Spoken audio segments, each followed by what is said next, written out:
Alright, guess time to get started. Hello guys, it's Ron Phoenix. Welcome back to my channel, and today we're gonna be playing Apollo Justice Ace Attorney. Yeah, as part of the Apollo Justice trilogy. Yep. We have completed the entirety of the Ace Attorney Investigations collection. And now we will be moving on to a different trilogy, a new collection, the Apollo Justice Ace Attorney trilogy.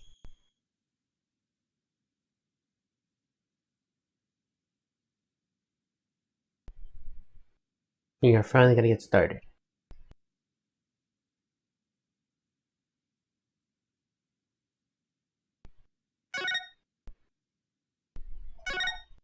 In good old English. Yep, and now let's check the options.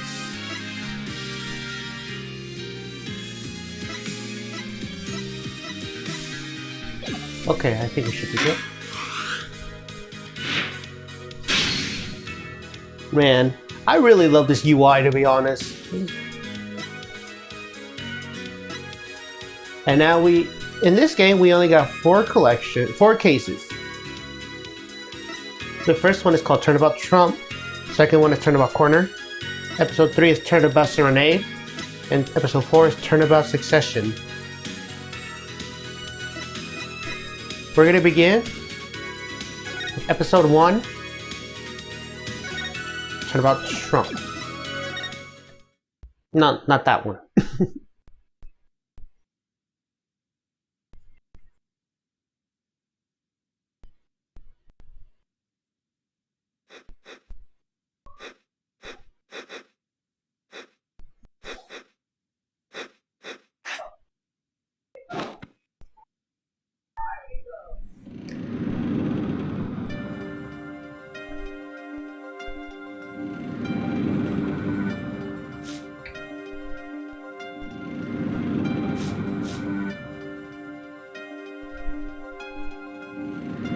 Showdown time.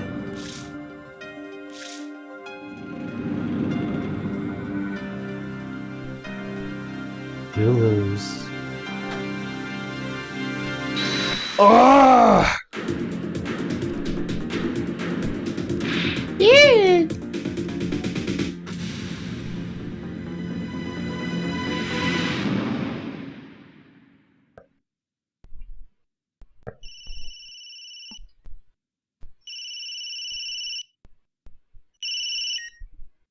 I seem to be in a bit of trouble. Something like that. Dead. Someone hit him. Hard. Me? Please. The cops should be here any minute. I'm in your hands, should it come to that.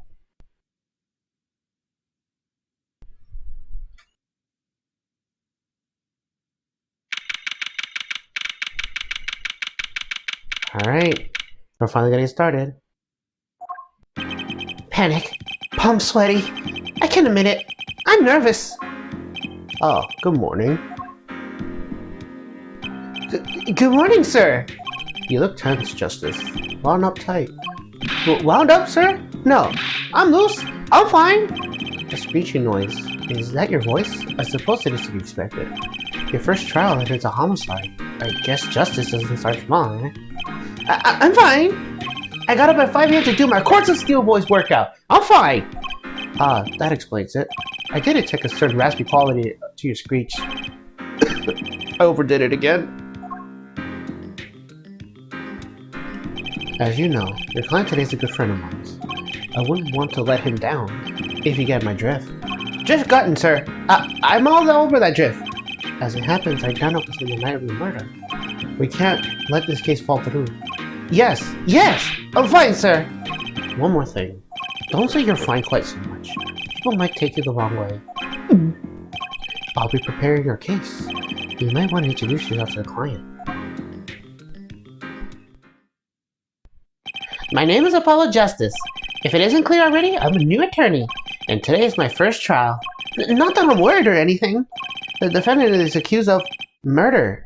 My boss wants me to help him out, of course, but so do I. I mean, there's no way he did it. Not him. No way! Oh, hello. Whoa! Good, morning! Morning. It's all up to you today. First trial, nervous.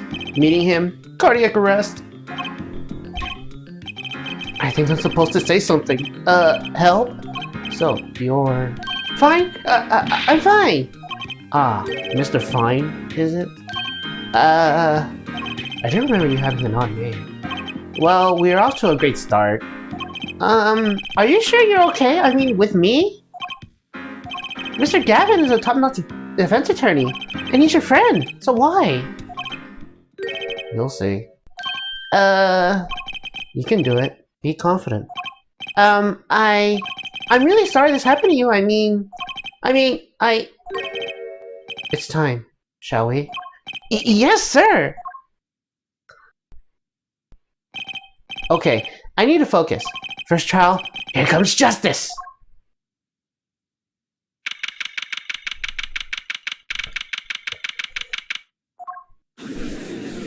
Oh, I get to be the judge again. The court is now in session. The prosecution is ready, Your Honor. The defense is, fine. I mean, ready, Your Honor. Mind going blank. Don't panic. Too late. Your name was Mr. Justice, and this is your first trial? Yes, Your Honor. I'm fine, really. Are you quite sure? Your voice sounds a bit strained. Mr. Gavin? Yes, Your Honor. I was under the impression that you would be heading up this case. That was my intention, yes. However, a defense attorney must always adapt to his client's wishes, and my client specifically requested Mr. Justice. Well, of course he wants justice. But to entrust his case to this greenhorn? Why? I do not exaggerate when I say you're the best defense attorney in town, Mr. Gavin. Okay, so Gavin's got trial experience, fine. But does he have courts to steal? Then let's begin. The defendant may enter the courtroom.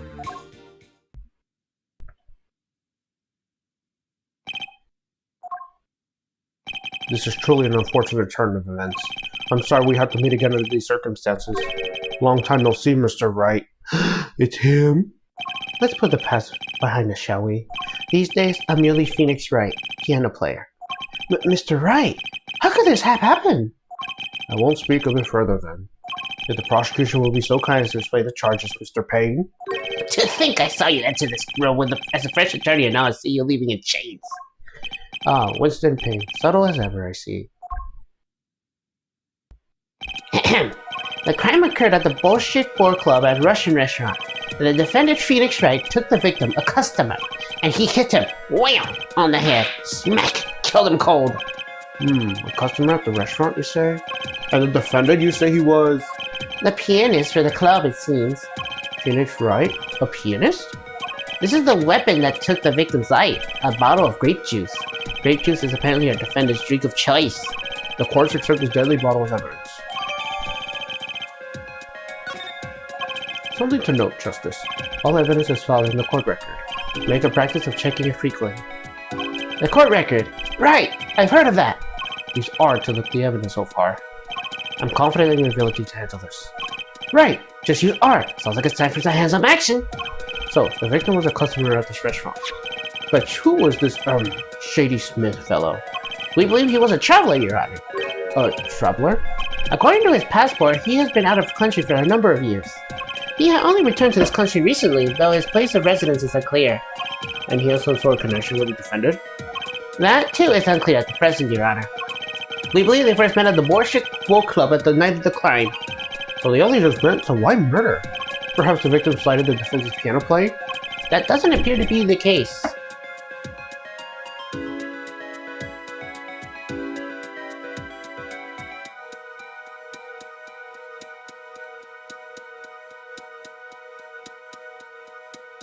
No, the motive had nothing to do with the defendant's lack of playing skill. At least not piano playing. I'll let this photo explain what I mean. As we can see, a game of poker was in progress at the scene of the crime.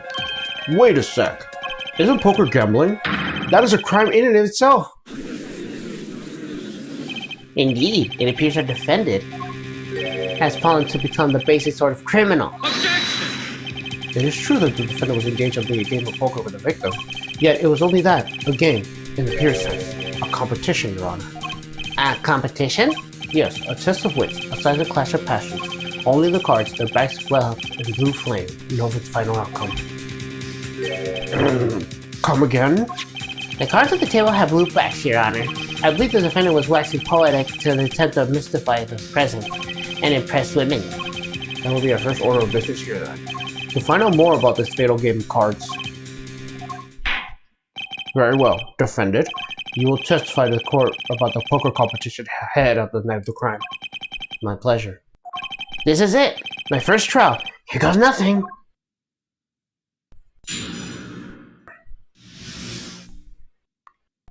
I am a pianist by trade, yet I can hardly play at all.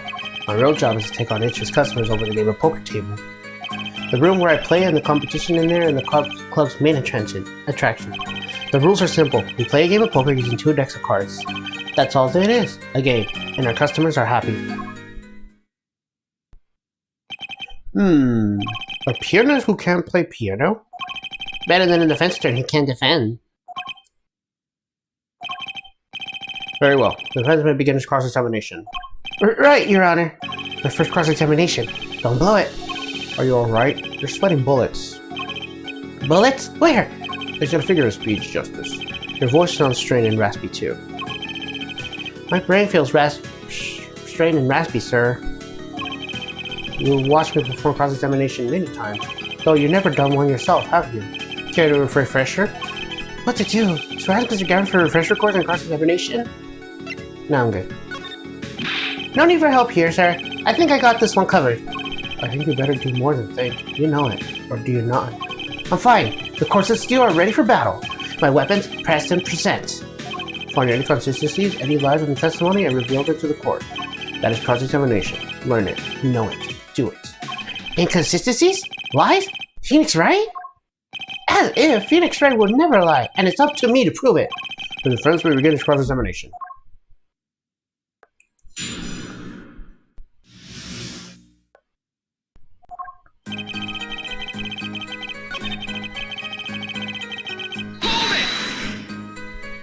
They pay you just to play poker? That will seem to be the case. I am a professional after all. Bah! Do I detect pride in that statement? It's just hard as an honest, hard-working member of society to me, imagine. Yes. Your imagination was always a bit limited, Winston. What? I played poker for 7 years in that little room, and I never lost once. What? You see why the customers come now? Defeat the undefeated poker champion. It's quite a draw. That is, I'm quite a draw. Wait, you never lost once? Not even one time? As I said, I'm a professional. He's playing poker for 7 years and not lost once? Is that even possible?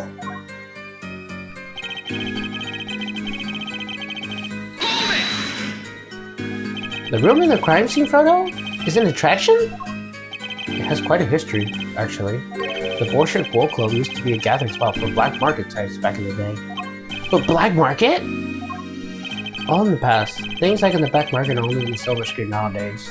Sufficient to say that there is a lot of details being made under the table. Right there in that room. A smoking room? Gambling hoods? You know, just looking at this picture makes me feel bad. The bosses gather around the table, cutting deals safe from the eyes of the law. Meanwhile, a goon keeps watching through the small window. I can practically picture it now.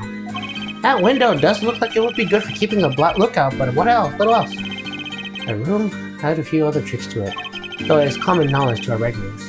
At any rate, they come to play poker in the room steeped in history. Despite the dark past, it was all just good, clean fun.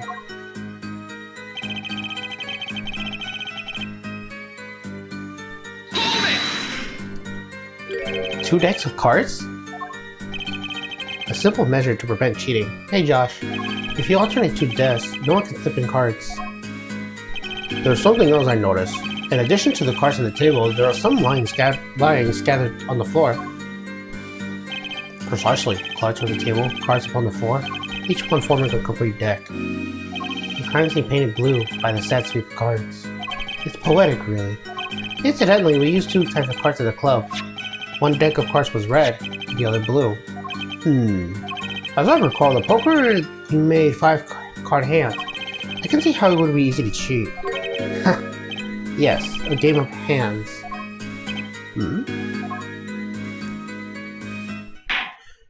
This competition you're talking about, I believe the court understands the nature of the game sufficiently. That's right! It was a simple game, after all. Are you sure? Huh? You were not murdered over simple games, Mr. Justice. Defendant, you were in the room the very moment that the crime occurred. Yet you claim no connection to the crime? Now that's strange. What's strange? I was testifying about the competition that night. Asking me about the crime at this point is against the rules, Your Honor. Of course, I expect to hear a cry of an objection from the defense. I completely let that slip by. Don't despair yet, Justice. Sir? Right. There's something I'd like to make clear. Namely, your connection to the case in hand, and I'd like to hear from you. Sure, why not? Very well. The defendant made amend his testimony. Just one little press, and I've got myself a whole new testimony.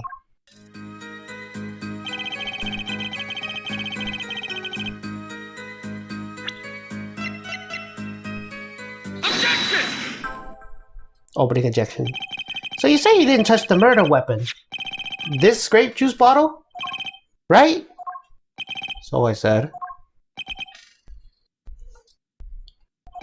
Something the matter, Mr. Justice? Too bad our little new defense attorney never learned how to play dumb.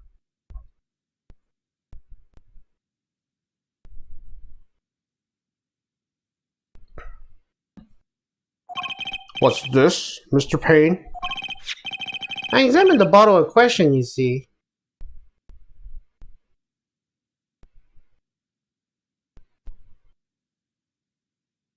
And it was covered with the defendant's fingerprints. Objection! No need to shout, Mr. Justice. I can hear you just fine. Excessive yelling could damage our judge's ears in our case. But what about my course of steel? Anyway, what's so strange about fingerprints on the bottle of the restaurant? Well, that's true. The prints alone doesn't prove he did it. Oh, they wouldn't prove a thing if they were normal fingerprints. Huh?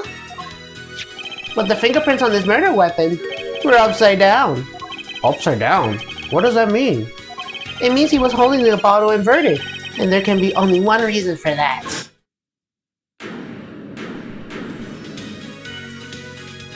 Yes! To brain someone with the bottle! Ugh! But Mr. Gavin, I think these just took a turn for the worse. Oh, I see no problem, Justice. Huh? The only thing that matters is the truth.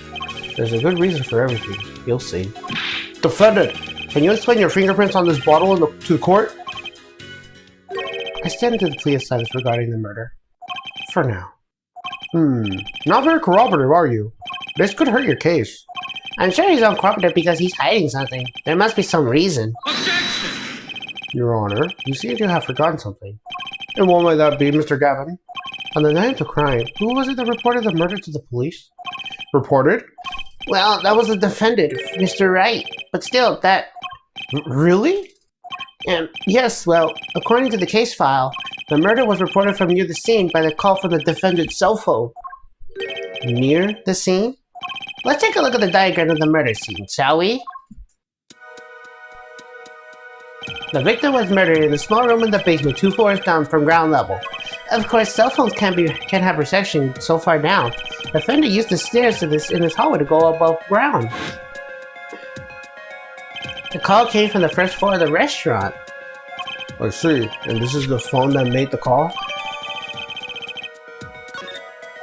The defendant could have just fled the scene of the crime if he's so close. Yet he fulfilled his duty as a citizen to report it to the authorities. And you claim he is being uncooperative? Ugh.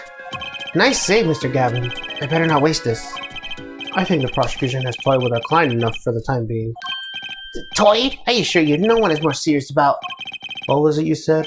The defendant was in the room the very moment that the crime occurred? How can you possibly know this? That's a good question. How indeed? The answer is simple, Your Honor. The prosecution has a decisive witness. You're as good as they say you are. So someone else was in the room that night of the crime. That must be when they witnessed the crime. Everything up until now has been a warm-up, Justice. Are you ready? Very well. The prosecution may call his first witness to the stand. The witness will state her name and profession. Hold on just a moment. Where's the witness? I surmise that she has been frightened by the defendant's demonic-looking horns. So you little hair child, relax, people. Have no fear. If any horns pointing to your direction, the court will cut them off. You are sure? I swear it on my gavel. Please, come out. Is there violence against hair crime, Your Honor? Well, if you are sure it's okay.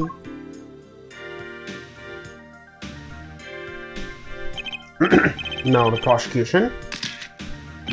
Wait a minute.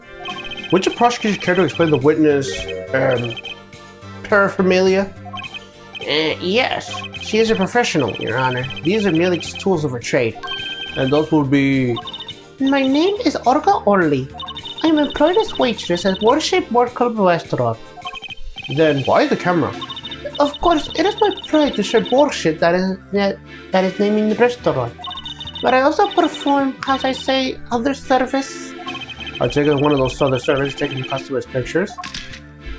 Da. Like, for example, this one. That's the defendant? Indeed, on the night of the murder, a man in white hat is one who got kaput. Indeed, that is the victim. Order. This is quite the piece of evidence to casually drop into a lap. It is the same way I drop cold bowls of worship on laps of customers, casually. And the court will casually accept this new evidence. Now wait, witness, where are you at the time of the murder? I was in room, the hideout we call it. Excuse me, the hideout? It is room where famous gangsters Bobby was arrested. A room where the murder took place. What? You look at other surprise. It is lovely. I will post my courtroom door later for you. The photos will be numbered and you will write which ones you want copied of. So there are 3 people in the room at the time of the crime. The victim, Shady Smith, Mr. Wright, and Olga Orly, our witness. And if Mr. Wright isn't the killer, that means... Very well. Witness, you will testify to the court about that night's events.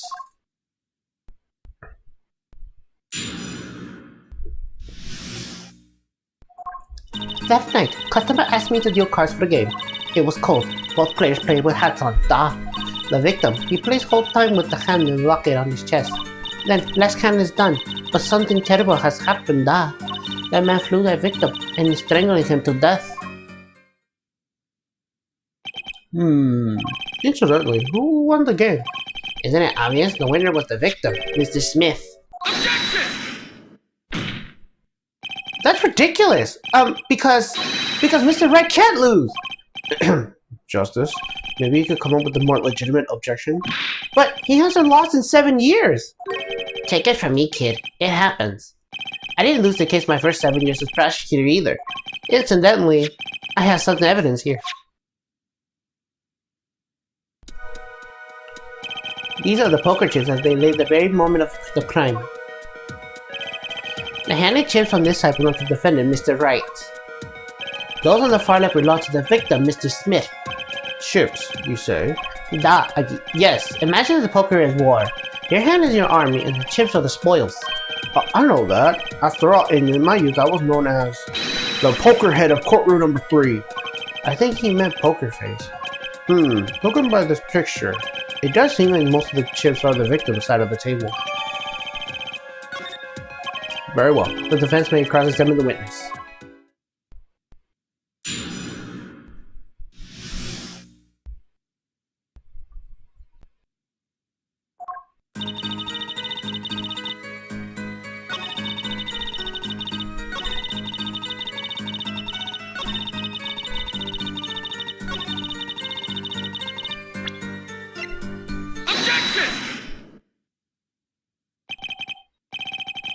Oh, really? Strangled, you say? That's odd.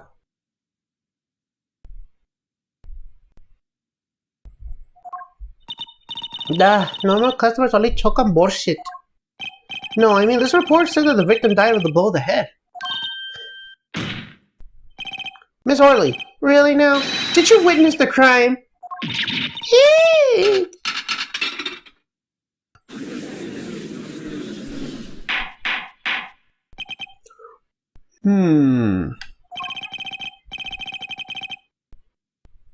Looking at this picture, it does seem like he was hit. He was wearing his hat and everything. Yeah, it is the fact that he was hit, Your Honor. Here's the photo we took of the victim with his hat off during the investigation.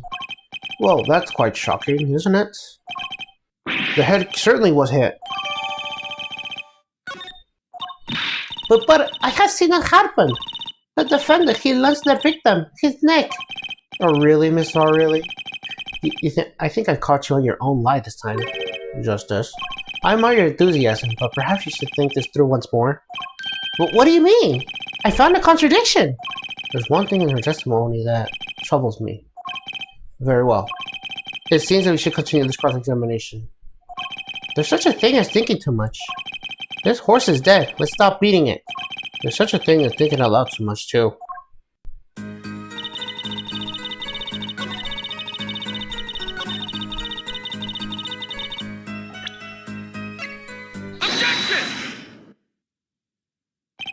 You know, there is one curious part of her testimony, just like Mr. Gavin said.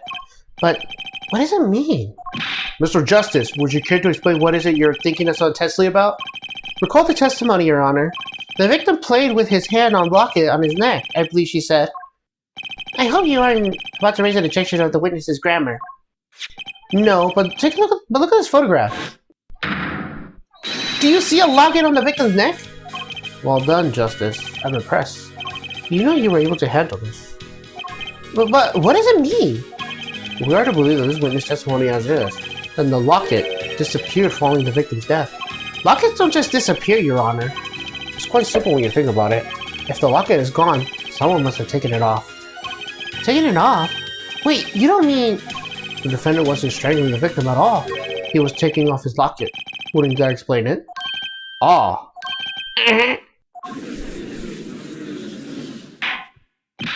Defendant, what do you have to say to this? Say. Yes? I just noticed this, but... You have something hanging around your neck, don't you? Oh, you mean this? Yes, it's a locket with the photograph inside. A photo of my daughter. Come again? Mr. Wright, you have a daughter? We confirmed that at the time of the arrest. The picture of the locket is indeed Mr. Wright's daughter. So Mr. Wright has a locket too? Why don't I buy this? Just a coincidence. Well now, if the results of this poker game led to the murder, perhaps we should hear a bit more about the outcome of the game. Further testimony won't really be necessary. It's clear the defendant lost. Badly. So really? You will testify at the court about the game played between the victim and the defendant. Duh.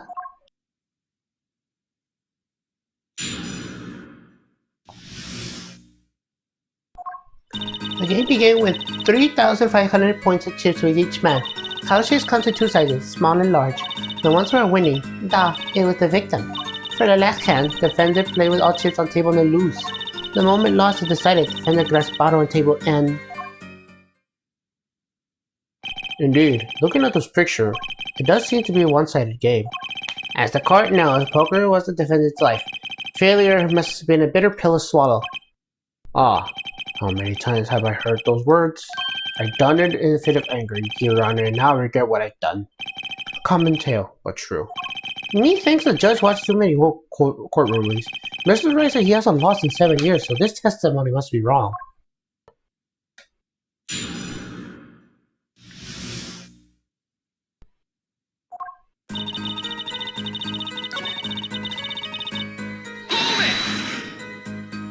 Are the chips in this photo all the chips that were used? Duh, of course. Something's fishy about these chips. Should I press harder? Maybe you should explain more about these chips? Explain? What is there to explain? Poker chips are poker chips. They're not fish and chip. Not a chip off the old block, not a motorcycle cop, not a... Thanks. Now that I pressed her, I'd better ask something. What are these chips worth? Are they in dollars or rubies even? Yeah, as I've been saying before, it was game, not gambling. Hard presses the capitalists to understand. Two types of chips, 100 point and 1000 point chips. It is not money, duh. Injustice. Sir, don't you find her comment interesting? In more ways than one, sir. I'd like to have it to her testimony myself. Well, does the defense want the witness to add to her testimony? Yes, I do. Yes, I do think it deserves further scrutiny. Add it to the testimony. I wish I knew where I was going with this. Very well. Witness, if you would be so kind. Duh, Your Honor. One kind of chips is worth 100 points, the other kind is worth 1000. Two kinds and all.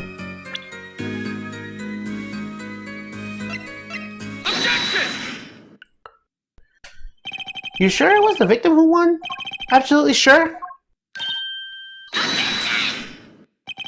Indeed, our new attorney is a bit confused. A glance at this picture is enough to tell you who won. If you're not in kindergarten. Just for safety's sake, could you explain the problems of the court? Of course, Your Honor. In this photo, I see small chips and I see large chips.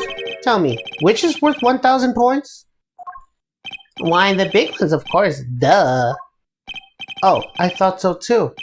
But then the totals don't add up. The totals? Let's review what the witness told us. Each man started with 3,500 points of chips, and the combined total value of chips was 7,000 points. Yes, if my calculations were correct. Let's see, 3 plus 1, carry the 5. They are, Your Honor. Now, look at this photo that allegedly show all the chips. If the big chips are worth 1,000 points and the small chips were worth 100, and you add them up, how much is it? Do it yourself. You aren't in kindergarten, are you? 10,600 points. The chips don't add up. This clearly contradicts the witness's testimony. But why? How could this be? Exactly, Justice. Now that you know the what, you must determine the why. Right. There's only one possible way to explain this contradiction.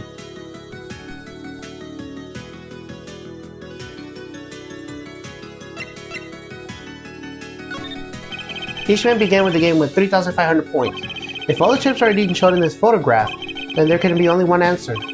Well, what is it? The value of the chips was the other way around. What? Want to know what I think? The small chips are worth 1,000 points, not the big ones. Madness! Utter madness! Show me the photograph of the chips again. There are 6 small chips and 10 large chips. Why, that does make 7,000 points. You add them up. Excellent work, Justice. It's almost as though you figured it out by yourself. Well, I'm just glad I was the one who said it. But wait! The value of the chips may be different, but that changes nothing! Indeed, the victim did have a large number of chips still. Ah! Exactly. If the small chips are 1,000 points and the large chips are 100, let's do the math. Add up the points of each side of the table. The victim, Mr. Smith, had 2,900 points, and the defendant had 4,100 points. Well now, it seems that Mr. Red was winning that night after all. That's impossible! My client has even less reason to kill the victim. After all, he was winning! Yarg! Now, Miss O'Reilly, you must have known the true value of the chips, since you were there at the scene of the crime. Were you?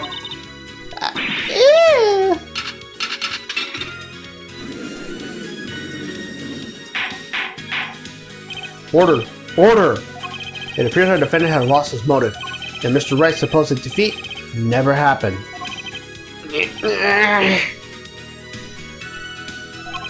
We now ask ourselves whether we can trust the witness testimony.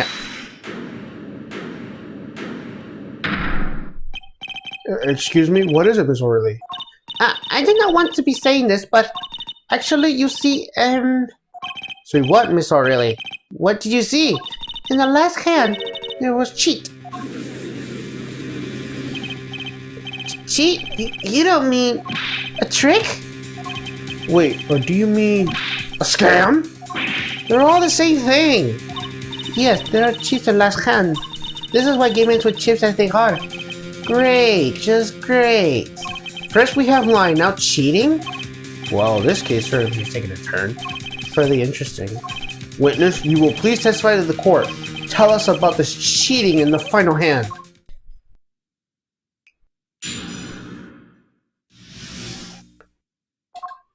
The last hand, both men have full house. There is 4 of each card in deck, from ace to king. If you look at both men's hands, cheat is more obvious. The next moment, game becomes argument. The defender's trick was exposed. He took bottle in his hand. Poor Mr. Smith.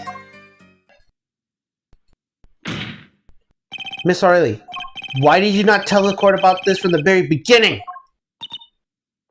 I thought I smelled a cover up here. Well, folks, it's time to throw back the covers. A full house is a very high-scoring hand. Not easy to make, in my experience. Not alone is enough to suspect Len's scrumptious tactics. Mr. Gavin, what's a full house? Lawyers these days, you don't know your poker? I can't say this bodes well to your case or career. What is this, some kind of secret court poker ring? Justice, you know the term 1 pair, 2 pair, and 3 of a kind, yes? Yeah, no problem. 2 cards of the same number makes a pair, and 3 makes up a 3 of a kind. Good. Now picture a hand with 1 pair and 3 of a kind. That's a full house. That doesn't sound very easy to make, does it? You can see each player's hand in this photo. Wow, they both have full houses. We forget, there's an easy way to make a full house, and to go undefeated for 7 years. You cheat.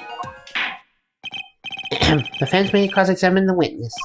If he did cheat in the last hand, that still leaves one important question. Mr. Wright lost that hand. Who ever heard of a professional con man losing when they cheat?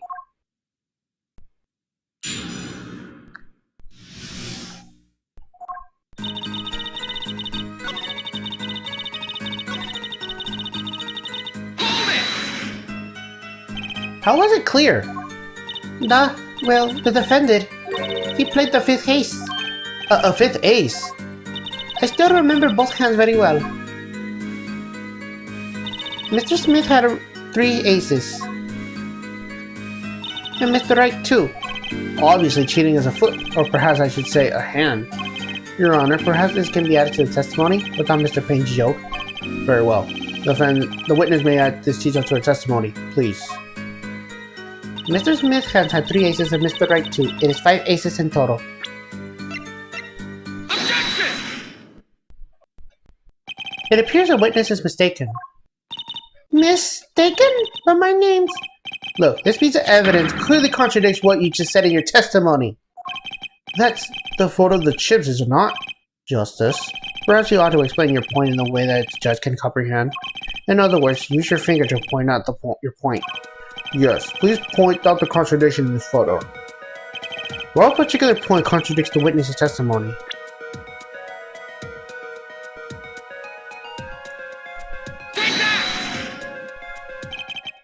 Miss O'Reilly, in your testimony, you made the following claim.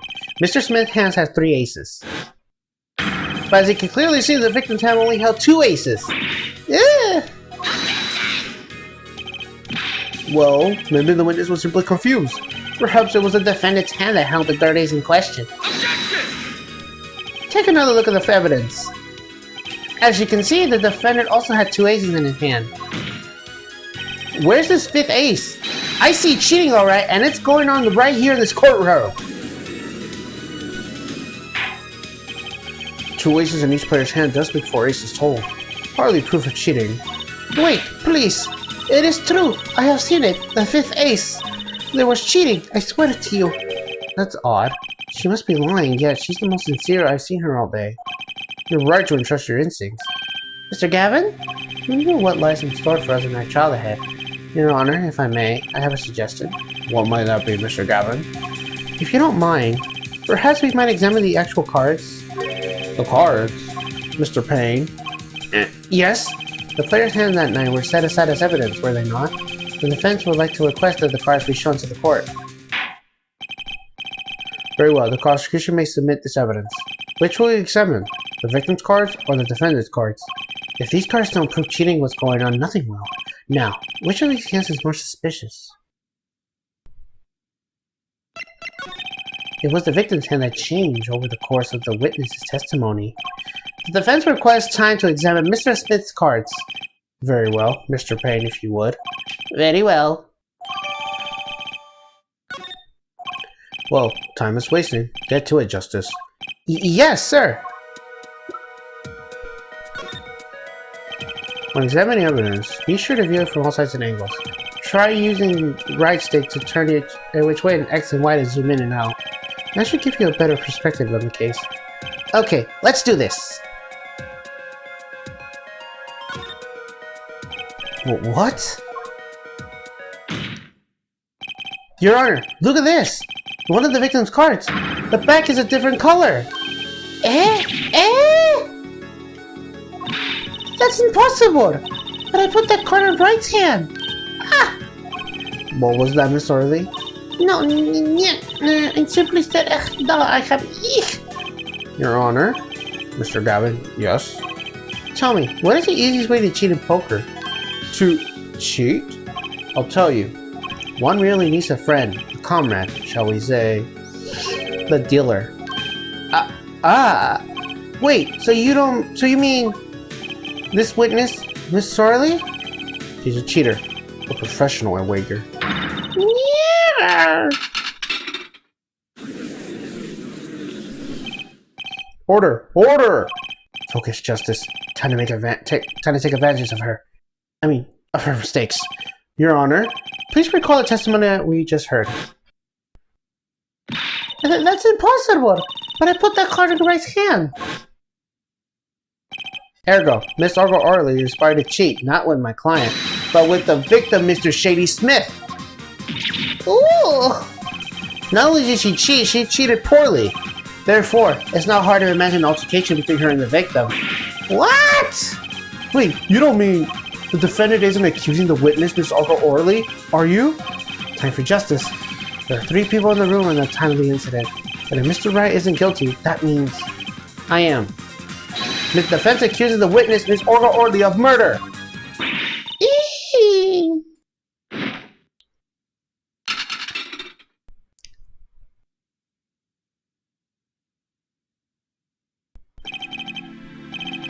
Mr. Payne, where is your witness, Miss Olga Orley?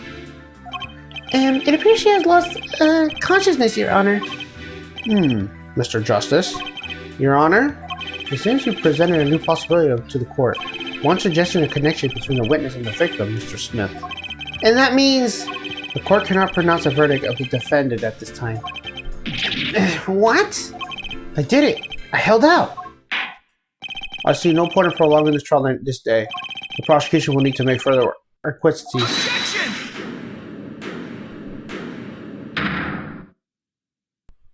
Mr. Wright! That ejection sounded different. The original, it just reused the ejection from the previous games, the original trilogy. You can't end the trial here, Your Honor.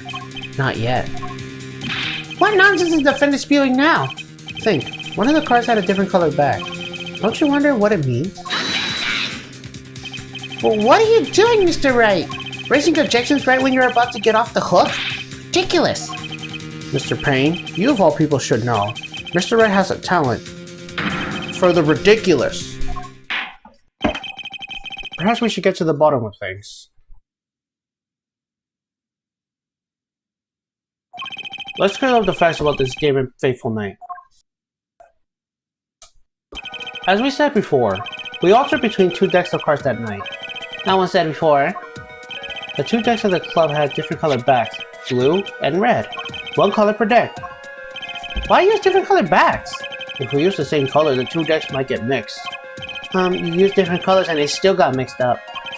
We used the red deck for the last game.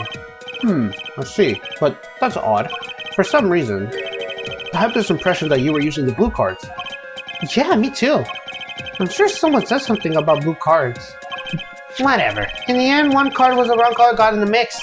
Which means they're cheating. Yes, a card step in the deck that will indicate cheating. Yet this card raises 2 serious questions. Apollo? Yes? Let's consider the first question, shall we? Think, in the last game, when was the card swapped? When? There are three broad possibilities. It could have been swapped before the murder, during the murder, or after the murder. Well, yeah. Thanks for the news bulletin, Mr. Wright. Of course, it was swapped. Oh? It might be simple as you think, Mr. Payne, or it might not be. I'd like to hear what Apollo thinks first. When do you think the cards were swapped? When was the card swapped into the deck? Perhaps it happened after the murder? What's that? Ridiculous. What's the point of cheating after the hands have been shown? That's silly. Yes, but tell me, how do you swap cards during the game? I'll take silly over an impossible. Take it from me, son. There's a lot of silly in this world, but very little impossible. Oh, even when the backs of the cards are a different color? Do you pull that during the game? You'll be caught in no time. Ah, quite true. That would mean that this blue card in question was swapped after the hands were shown, after the murder. Okay, this is going past silly and beyond straight on to crazy. I ask again, what's the point of cheating after the game's over? Who will do that? Who indeed? That's one of the mysteries before us. There's another? Yes, a simple yet decisive question that must be asked. Who swapped the red card for a blue card? Who? The game and the murder is done. The victim is dead. Only two remains in the room. Alive, that is. The defendant, Phoenix Wright, and our witness, Olga Orley. Okay, so who is it that swapped the red card for the blue?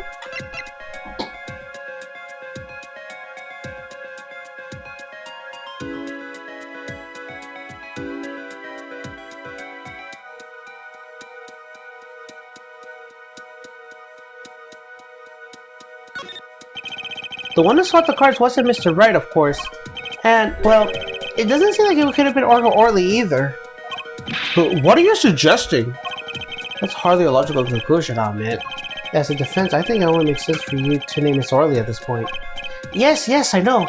But she was the one who dealt the cards, right?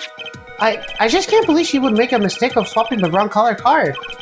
And if the card was swapped during the game, it would be obvious. Something you'd like to share in the court, Mr. Wright? Oh, my apologies, Your Honor. I was just thinking how much fun all this is. Fun?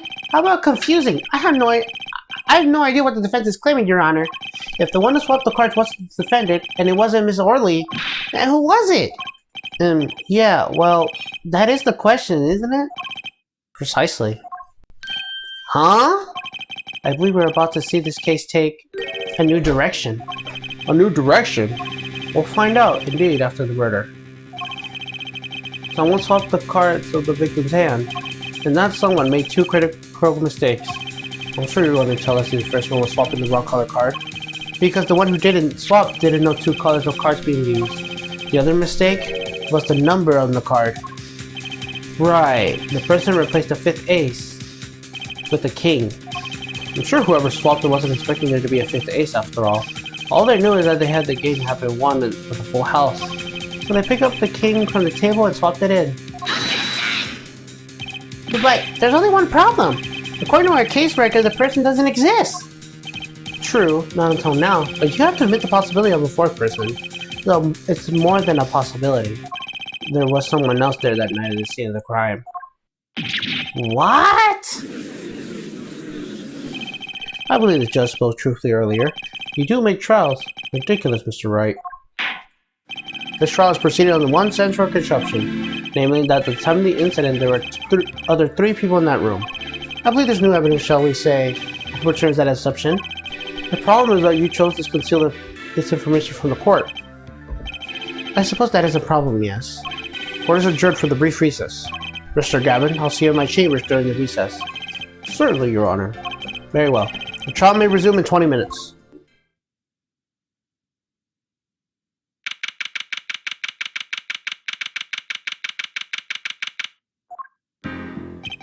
That was quite unexpected, Mr. Wright.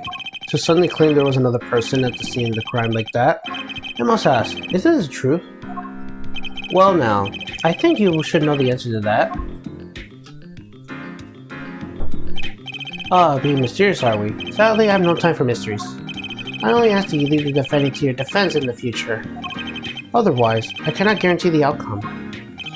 I see you haven't mellowed out one bit, Kristoff. Justice? Yes, sir? The judge has summoned me to his chamber, so carrying on without me.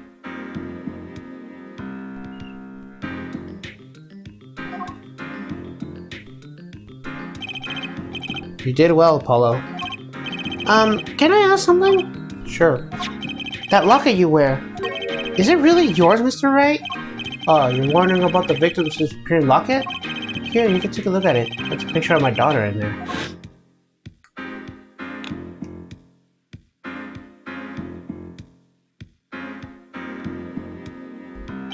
I'm just surprised to hear you had a daughter. Most people are. Perhaps you'll meet her one of these days. One more question. The one who cheated that night, was it you? What do you think? Huh? You know what happened 7 years ago, what I did. It's not unreasonable for you to think I might cheat. I never, honest, but...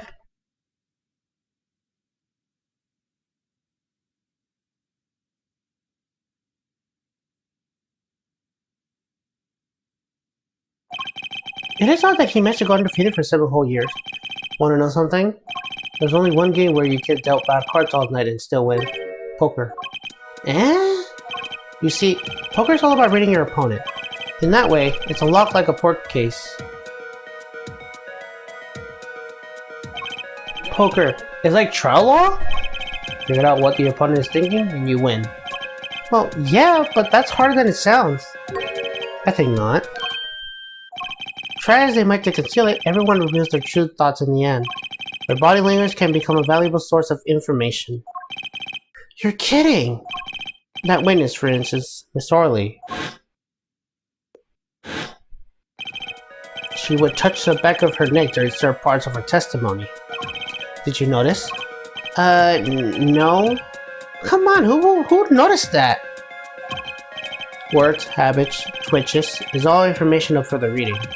It's the secret of winning, Apollo. Someone taught me, and now I pass the secret on to you. But I'm not worthy. I mean, there's no way I'll pick up all these signals.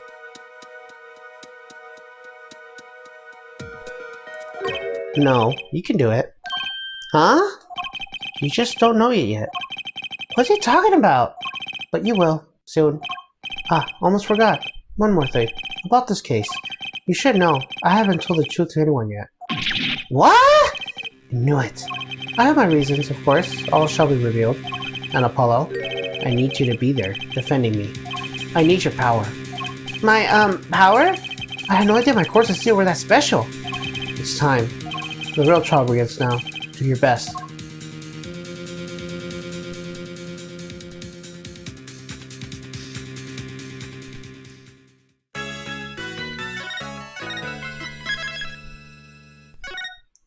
Okay, let's resume.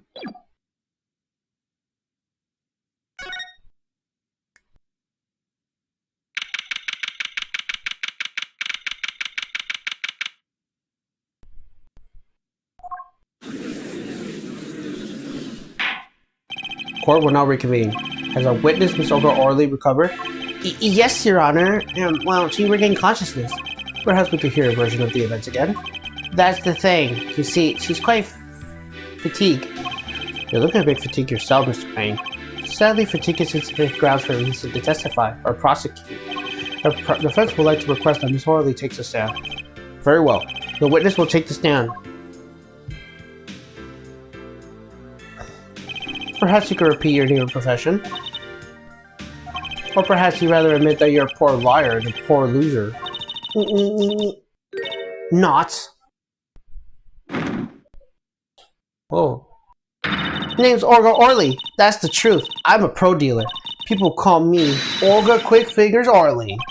Oh. Oh, really? Want to know something else? I'm not really Russian, and my last name sounds like oh, really. No, really. There, that's the truth. I hope you're satisfied. Witness, you will tell the court what you were really up to that night. Fine, I'll talk. We had a plan, see? Let me remind you that you're currently under oath. Any further fabrications will be serious consequences. Fine.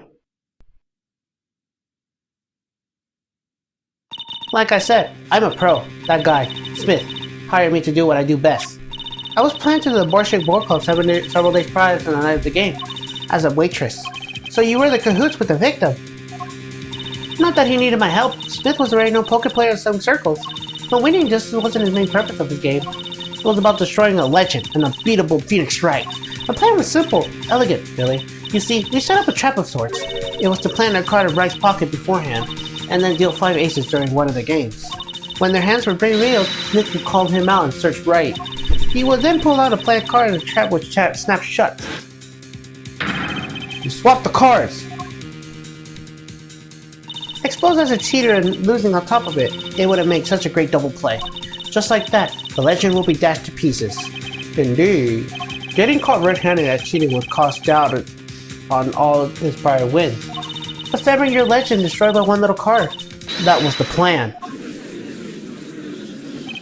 Oh really, Orly? How dull. But it appears you made quite a mistake.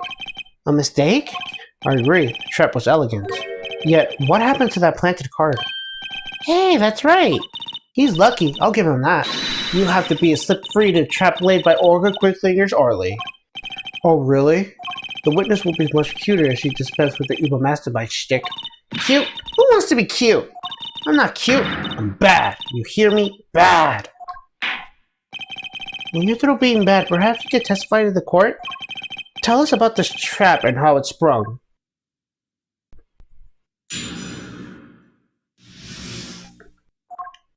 That night, I planted a card that I was supposed to, and Wright lost the last hand as he was supposed to, and Smith searched him. But the plant card was gone. The trap failed. The next moment, Wright picked up the bottle and swung it. It wasn't me who hit Smith. It was no good cheating defendant. A surprisingly frank testimony that still leaves us mostly in the dark. The trap was perfect, I tell you. Perfect. If that rotten cheater hadn't messed it up.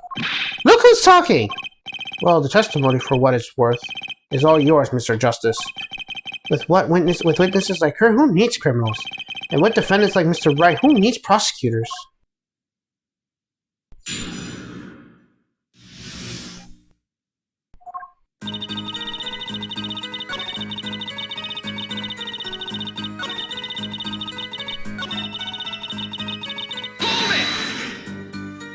Wait, isn't that a little odd? What's odd? You searched Mr. Wright thoroughly and found nothing? Which means he didn't cheat, which means he had no reason to strike the victim. Well... Oh. What was that just now? I sensed something. Something wrong, Mr. Justice? No, nothing, Your Honor. What to do? Should I press her a little harder? Miss Orly, you're hiding something. What are you talking about? You? Me? Quickfinger's Orly? Hide something? The defense will refrain from baseless accusations. I have one question for the witness then. You say you saw the moment the defendant hit the victim. Is this true? Of course it's true. I did see it, honest. I saw it when Wright hit him. With my own eyes, I saw it. What's this weird vibe I'm getting? That witness, for instance, Miss Orly, she would touch the back of her neck during certain parts of her testimony. Did you notice? Touching her neck, was it?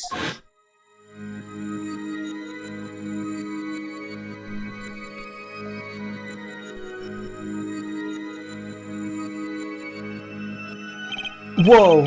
What's going on? This sensation, it's coming into focus. There, that twitch, it's so clear. It's like I could perceive her have it, like I couldn't before. Gotcha!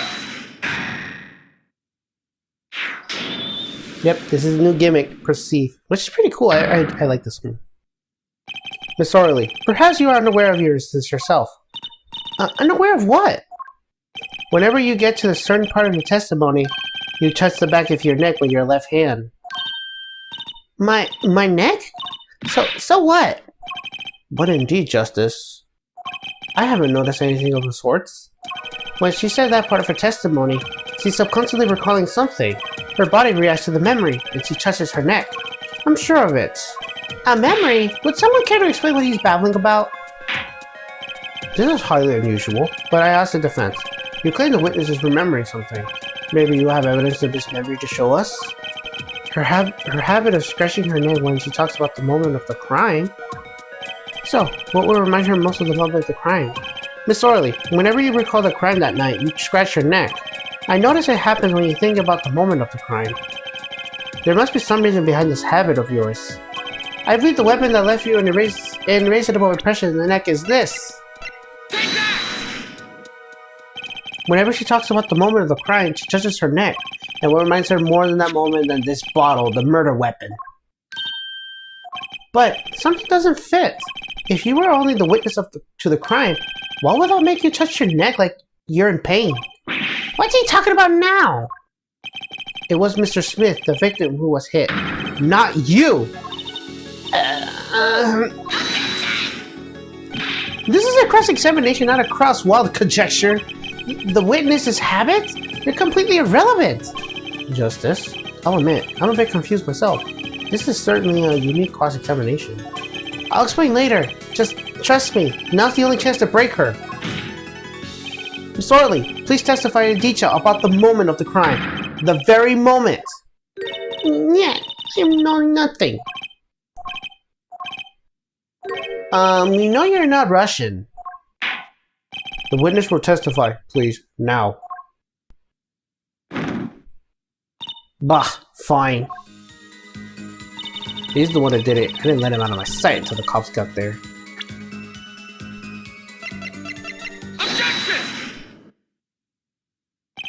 Miss Orley, we have a record here that clearly contradicts what you said. It states that the police were alerted by the report of the defendant. And we know that the defendant left the room, climbed the stairs, and made that phone call at the first floor of the Warship War Club. So, explain how you kept your eyes on the defendant when he left the room entirely.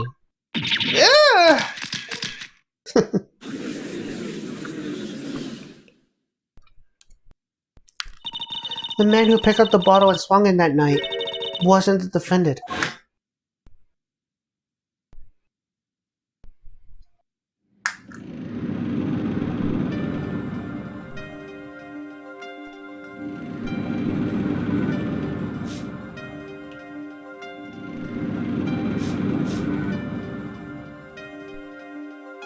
Showdown time.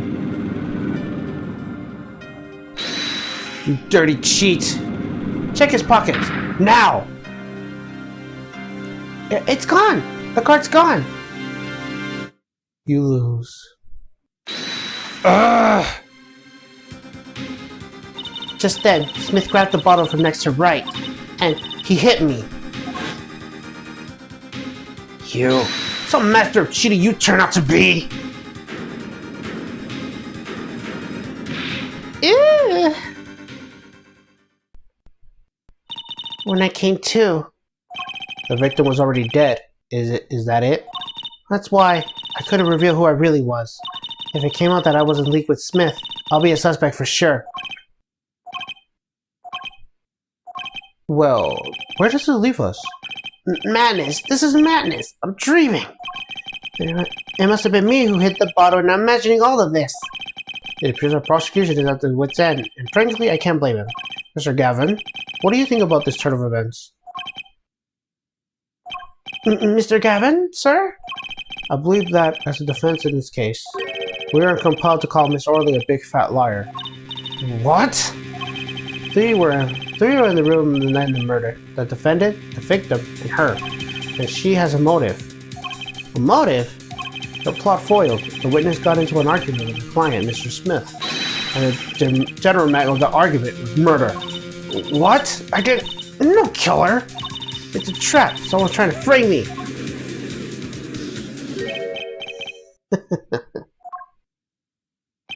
What tangled ways we weave when we practice to deceive. So tangled, we catch ourselves in the process. Mr. Wright? Such a nasty conclusion. It's not like you, Christoph Gavin.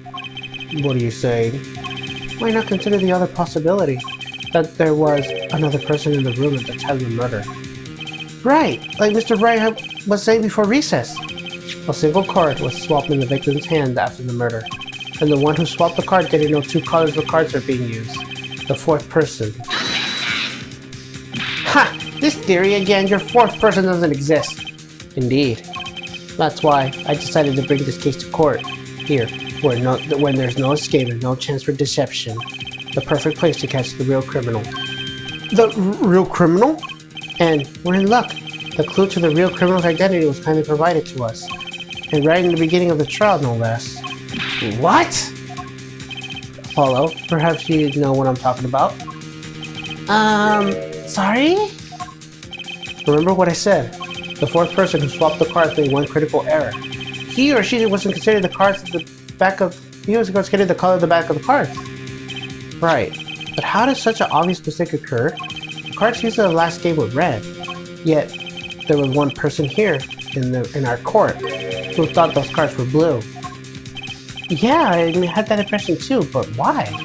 Well, Apollo, think you could figure out who it was? It's not me, I swear! Who is this fourth person? Why do I always get put in the spot like this? Let's hear what the defense has to say. Who was it? Who thought the cards we used in the final game were blue?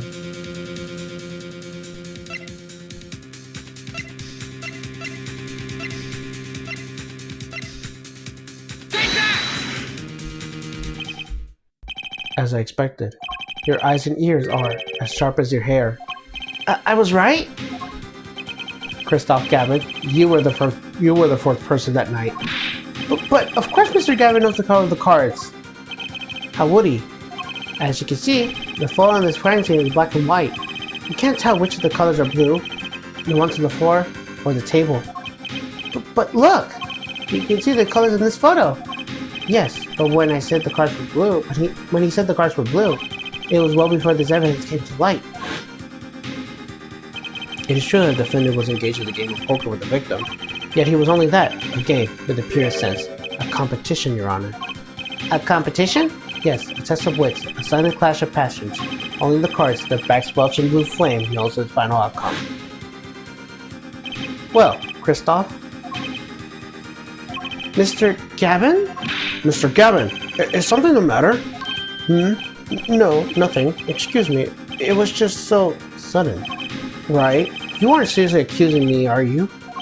Oh, Christoph. You know even I never take a joke this far.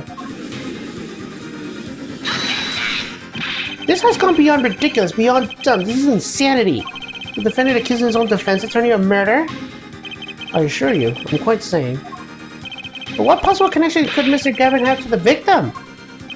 I wasn't aware that I had a connection to Mr. Smith either. Yes, but Mr. Gavin and the victim had never even met. Well, what if they have?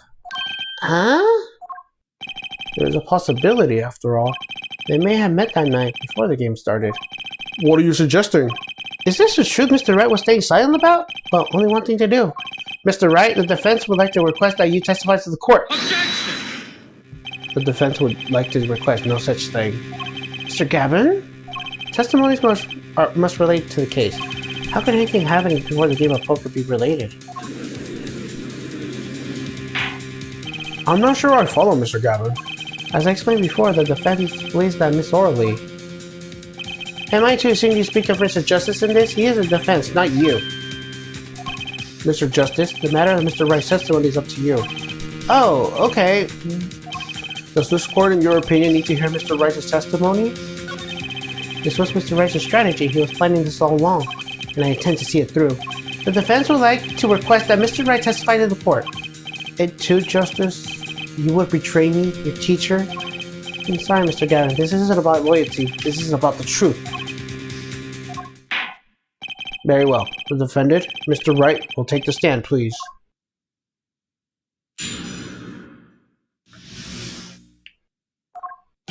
That evening, Christoph and I had dinner. We sat at the table with this photograph. J.D. Smith walked in 5 minutes after Christoph left. When the trap failed, Miss Smith hit the waitress. The girl was knocked out cold and Smith was uncontrollable. I left to call the police.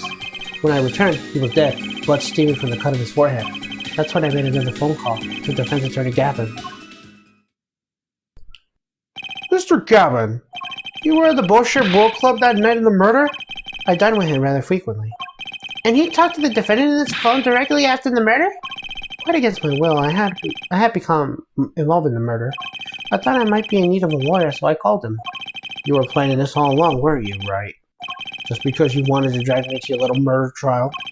The only thing I want is the truth, as I did back then and now. I thought my office was doing you a favor when we took your defense. It appears that I was wrong. Very well, the defense may cross-examine the witness. Justice. Sir! He's lying, and you're going to expose him. Understood, sir. Mr. Gavin versus Mr. Wright. This can't end well. Why can't I have a normal trial?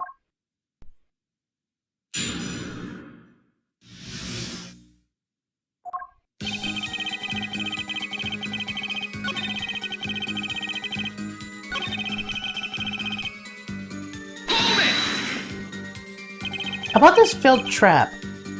This is the same trap that Miss Olga Orley mentioned?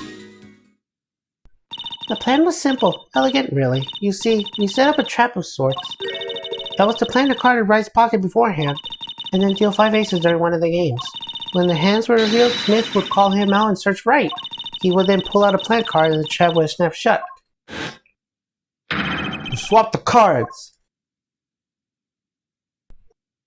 Just like that, the legend will be dashed in pieces. Yes, a harmless prank, in essence. It was by the quirk of fate that I happened to discover it. A quirk? I happened to put it in my hand in my pocket and found a card. A card she planted? Yes, I snuck a peek at it and found it was a 5 of hearts. I had a feeling something might happen, so I disposed of the card before the game. Disposed? Where? There was an empty bottle of grape juice I had been drinking right beside me. I threw the card inside the bottle. An empty bottle of grape juice? The murder weapon? Yes, I rolled it up and shoved it in. Colored glass make it hard to see.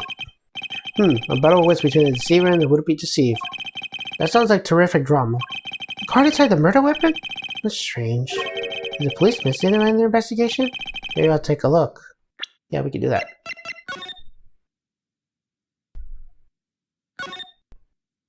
The bottle is completely empty.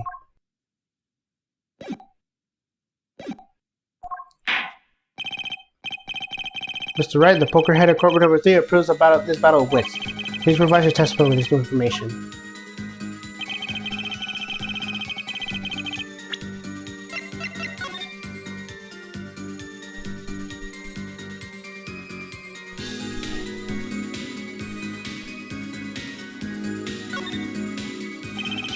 Grape juice. How long has I drink grape juice? Apparently it's Mr. Wright's favorite drink. I wonder how it goes with more shit.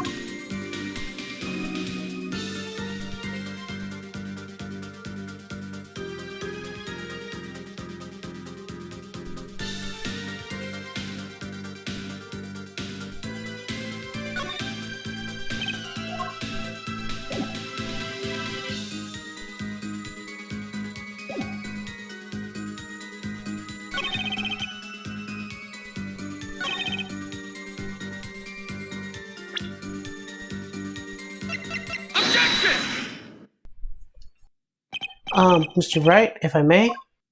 Yes? I examined the bottle and I don't see any card in here. No? What, Mr. Wright? Surely isn't all you have to say for yourself. I can't say that I know what happened to the card. I did put it in that bottle, however. Huh? Perhaps a 5th person came and took it out? Oh, and a 6th person could have helped. Mr. Gavin, Mr. Wright is your client. My apologies, Your Honor. I won't have to despair in our investigation either. We looked inside the bottle. There was nothing. So what's going on? Is Mr. Wright hoodwinking us again? Or did the card just disappear? In any case, please continue the cross-examination. I'm afraid decisive contradictions call for decisive evidence. Oh. Push him harder, Justice. Break him. It's time you and the witness in the ring. Go for the KO. Ugh, why do I get the feeling we're not on our client's side anymore?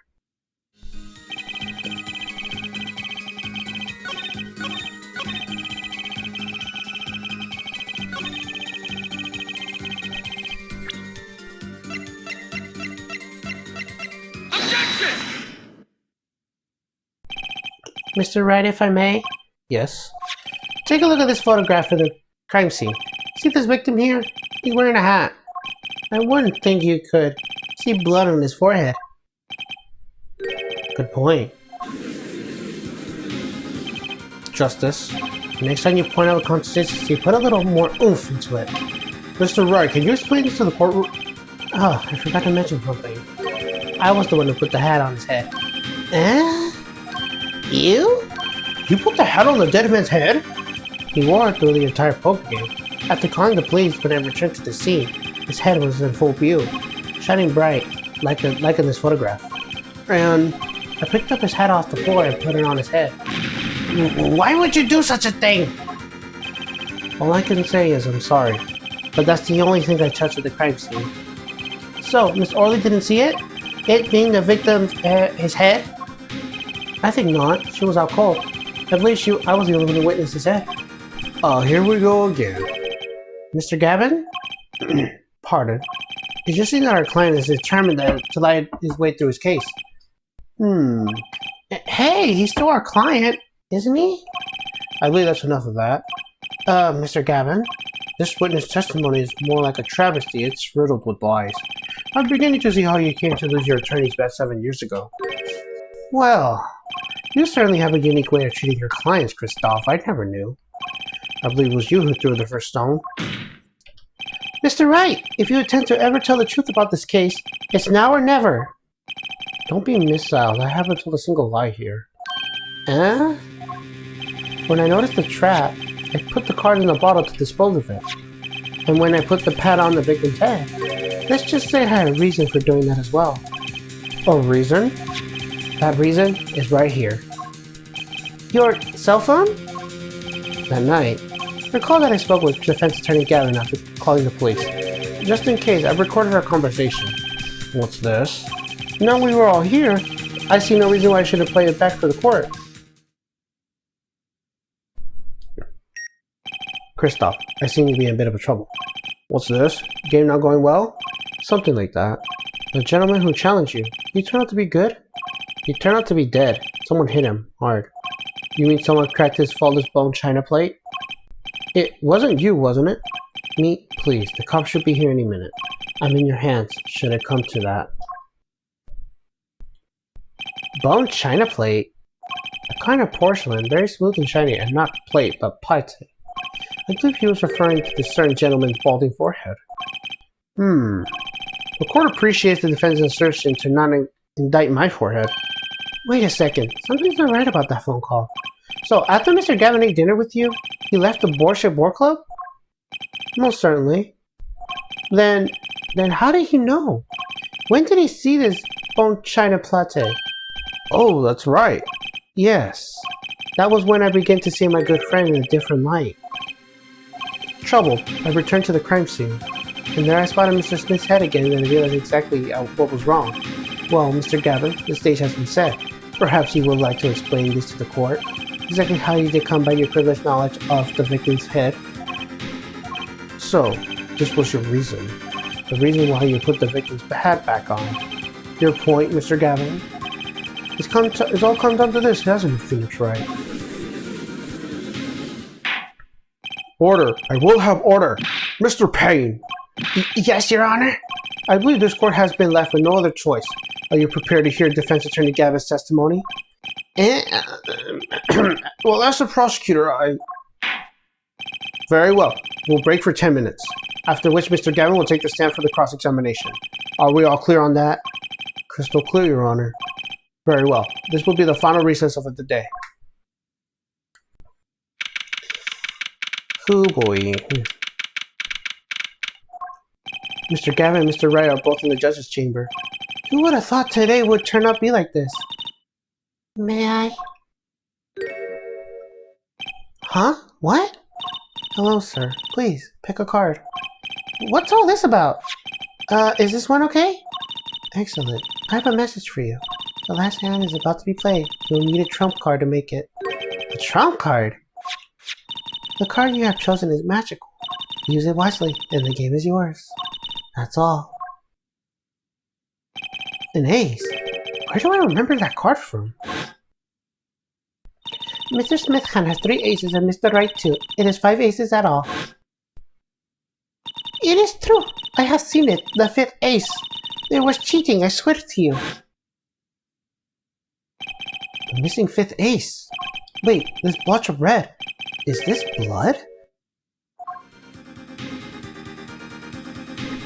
You have your trump card. Now it's up to you to cut the deck and draw the truth.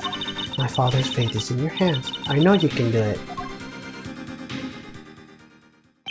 This bloodstained card is my trump card for finding the truth? I felt deep in thought as my mind raced to understand what this all meant. That girl, I've seen her recently, but where? That's when I made the connection.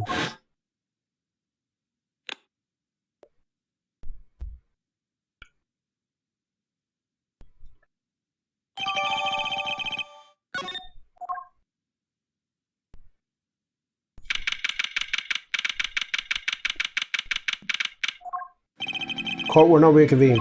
Defense Attorney Christoph Gavin, would you please take a stand? Now then, if you would, Mr. Payne.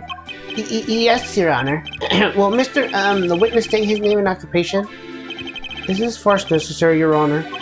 Believe me, far stranger have come to this courtroom. Fine, I'll play along. First, there's one thing we need to make clear. How did you know about the secret beneath the victim's hat? By secret, I'm guessing he means the fact that Mr. Smith was bald. Forgive my curiosity, but what is this about this fellow head? Your Honor seems to have an ordinary interest in it. Objection!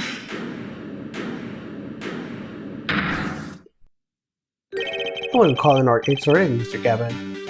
But Mr. Wright! What do you think you're doing right? Wow, things sure look different from the other side. You know what I mean, Apollo. It's that classic theme. Speaking of looking from the other side, let's consider something for a second. The victim wore the hat that night, never once taken it off except for that one time. That one time being the instant he was hit. Oh. When Mr. Wright returned from reporting the crime, the hat was laying on the floor. Mr. Wright picked it up and placed it on the victim's head. In other words, in order to have seen Mr. Smith's bald head, you would have to been there at the hideout at the time of the crime. In other words, I must be the real killer. Is that what you're trying to say? Not bad, Apollo.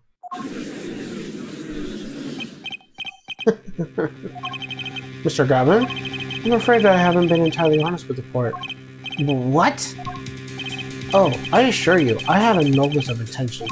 I did it all to protect my client, Mr. Wright. Yet, I'm afraid in the current situation, I see little reason to hide anything. Very well. Allow me to tell you the truth of what happened that night. Finally, you may begin your testimony. Tell us, where were you involved in the events of that fateful night?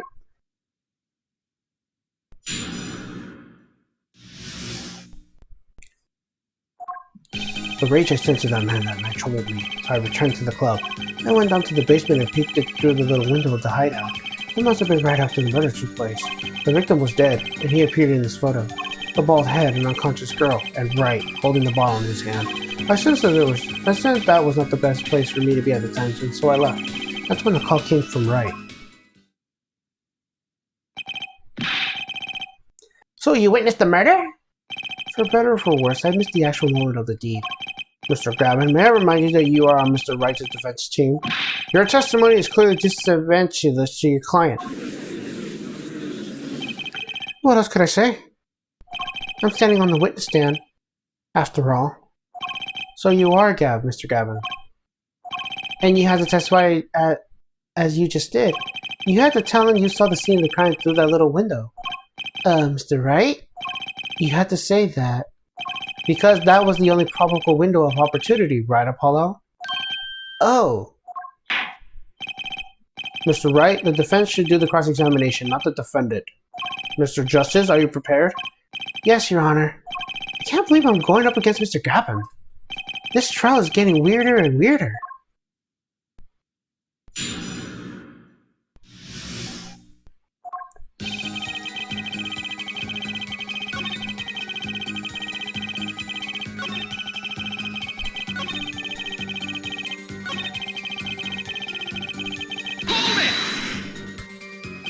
Those were the only 3 of the scene of the crime? Yes, as far as I saw, at least. Then we're back to where we started. The killer was a defendant, Phoenix Wright. Who else could it have been? But why didn't you talk to the police? 2 reasons. First, I didn't actually witness the very moment of the crime. Second, my office was just to defend Wright. And even after seeing what I have seen, I couldn't abandon my friend. There must be someone else there in the moment of the crime. Justice, I just said I saw no one. Not a soul. But that goes against what Mr. Wright said. Ah yes, the mysterious 4th person. Who would conveniently be the real killer, I suppose. Glad to see we agree, Mr. Gavin. Let me pose a question then. Tell me, what possible reason did the real killer have to swap cards to the victim's hand? Perhaps you could show us the reason why such a thing would be necessary? How can I show something I can't find myself? Remember, Apollo, the card that was swapped out was the 5th ace. 5th ace, right. Well, Mr. Justice, the question of why the killer would swap up the card had been raised. Can you point out to the reason? It's now or never. The defense would like to present evidence to the court. Evidence showing that the reason why the card was swapped out. Then go ahead and point out the reason, Mr. Justice. Why did the killer take the 5th ace? My reason is, this. Is that, ace? Why? Why, it's got blood on it! Right next to the spade! What? This is insane! Why wasn't I told about this? Why? Could this be the missing 5th ace? Inconceivable. How could you? What are you doing with that card? Well, that's the thing. Why Mr. Gavin got so upset? It's just a fishy card from some fishy girl. Oh, that card? It's mine. That is, I picked it up in the Warship War Club that night after the murder occurred. I gave it to my daughter. Cards are stock in trade after all. No! Impossible! Unacceptable! This court cannot accept this evidence. It's a fraud! Fraud? How could you be so sure? What? I would think the only person who would claim it was a fraud would be the one who took the real card from the crime scene, the real killer. Allow me to elaborate. What if the trace of blood was the reason? The reason for the killer to take the card from the scene of the crime. Where are you going with this? Take another look at the photo in the victim's head. At the moment of the crime, his head fell off the floor, and the trickle of blood ran to his forehead down to the back of his head. Could the drop of that blood have fallen into one of the cards? I suppose. The killer then took the card to hide the blood. Regardless, that evidence is not permissible. Oh? Right. Regardless of how you wasted the last step of you used to be a lawyer. You know what a serious crime it is to conceal evidence. Oh, we can discuss the finer points of our legal system later. What's important now is that I answer your question. Well, what are you talking about? You wanted to know why the killer would have taken the card from the crime scene, and now I told you. That one drop of blood would have been decisive evidence, you see. Objection! This is baseless conjecture. Baseless! Objection! Oh, I assure you, it's quite based. And that's a baseline right there. What? It's amazing, really. How a single drop of blood on this single card can lead us to the truth. It's quite simple. Well, Apollo? Yes? Try picturing the scene of the crime in your head. Whoa, it's all 3D. The murder took place in the hideout. The body of the luckless victim was found on the poker table. And before the killer swapped the card out, there was a single card with a drop of blood on it in the victim's hand. Given this, there was one decisive problem with this scene. Well, what is it?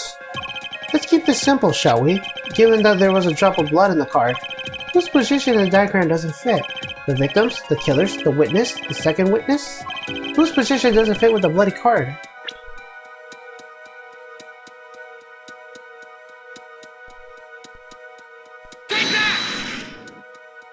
The second witness position is the problem. The second witness? That would be Mr. Gavin, yes? The second witness position is far less problematic than yours right now, Justice. Or perhaps perilous is the better word. Ugh. I cannot see what the problem stain card has to do with the second witness location. I'm afraid you're more than a pearl of penalty this time. Your Honor, one more chance, please. I suppose.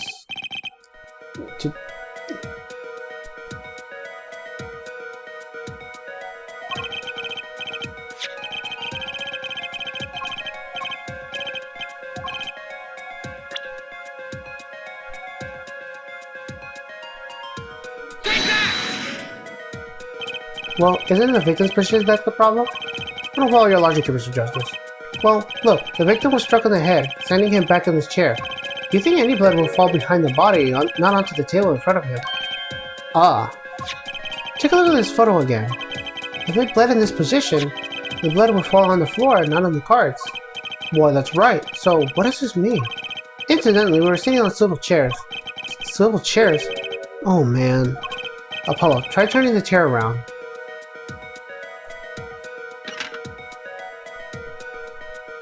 The chair was facing the other way? It would seem to be. So, we have to assume that at the time of the murder, the victim's chair was facing away from the table. When Mr. Red returned from informing the police which way was the chair facing. When I came back to the room, the body was facing as seen in this photo. That would mean the killer had turned the chair back around. Let's take a next step. Look at the diagram once more. We know that the victim was facing away at the table at the time of the murder, but this creates another significant contradiction. Again? Let's test your reasoning skills again, shall we? Apollo, whose location this diagram contradicts your new understanding of the crime? The victims, the killers, the witness, the second witness? Whose location creates a contradiction the victim was facing away?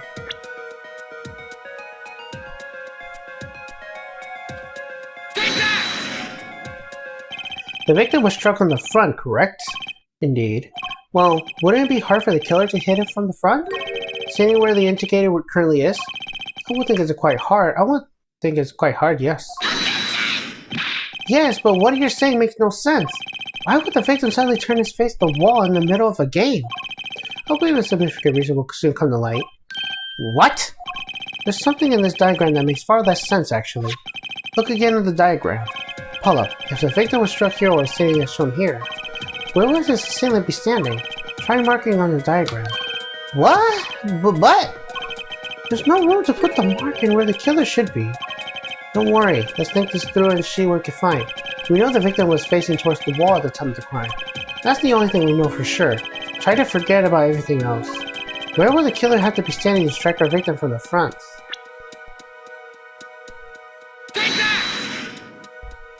The killer had to be standing, well, here! You get points for flair, but it's about all you get. Ugh, I thought I was on something there, too.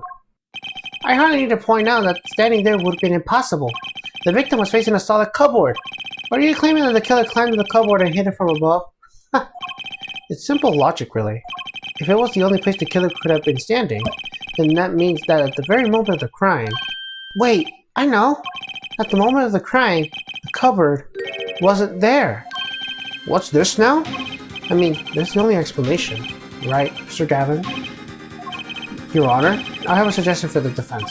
We should arrange to examine the cupboard of the hideout immediately. Bailiff, send a team to the crime scene immediately. Have them try to move the cupboard. Your Honor? What? There's one more thing your men should look for. Please give them to the bailiff. Yes, I see. You do belong to the courtroom after all, Mr. Wright. I do my best.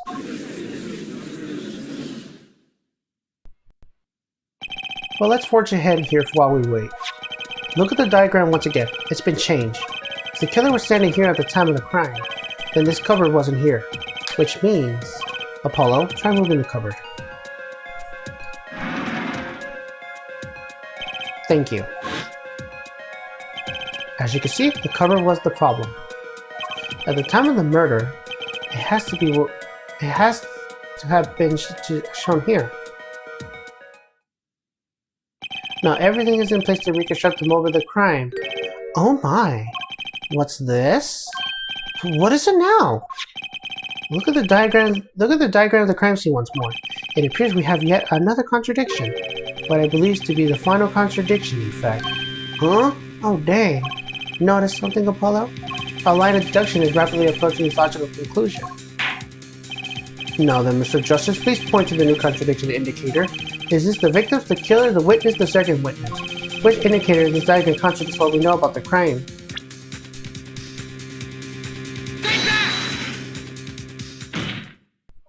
About this cupboard.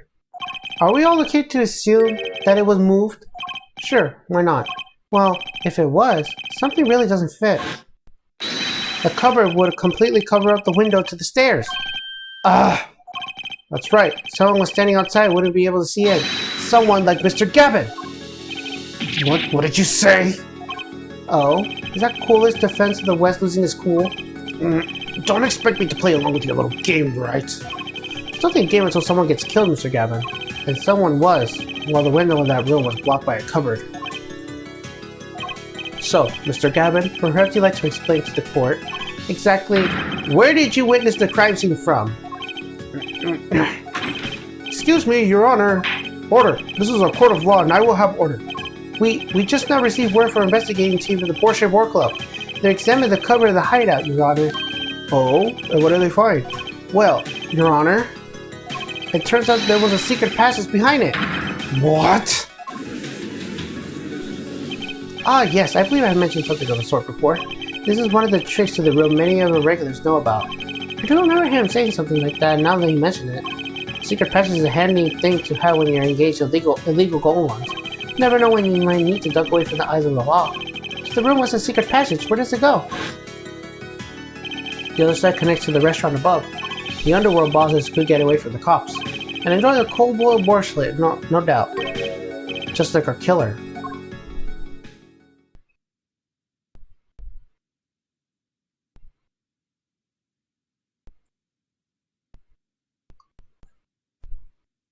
You see where our line of simple deduction reasoning has led us, Apollo? I see it, but I don't believe it. That girl wasn't kidding when she said I needed this trump card for the last hand. At the time of the murder, the window was blocked and the victim's hat was only off his head for a few minutes between Mr. Smith's murder and Mr. Wright's return for calling the cops. In other words, the only place anyone could have seen the victim's bald head was from inside the hideout. Well, Mr. Gavin, come on, say something. Dare I ask what really happened that night? Actually, I think we can possibly figure it out ourselves at this point. That night, for whatever reason, our killer had a date with Mr. Smith, a date with destiny. There he crouched, hidden in the secret passageway behind the cupboard, holding his breath, waiting for just the right moment. Then the chance came, and he took it. Ugh!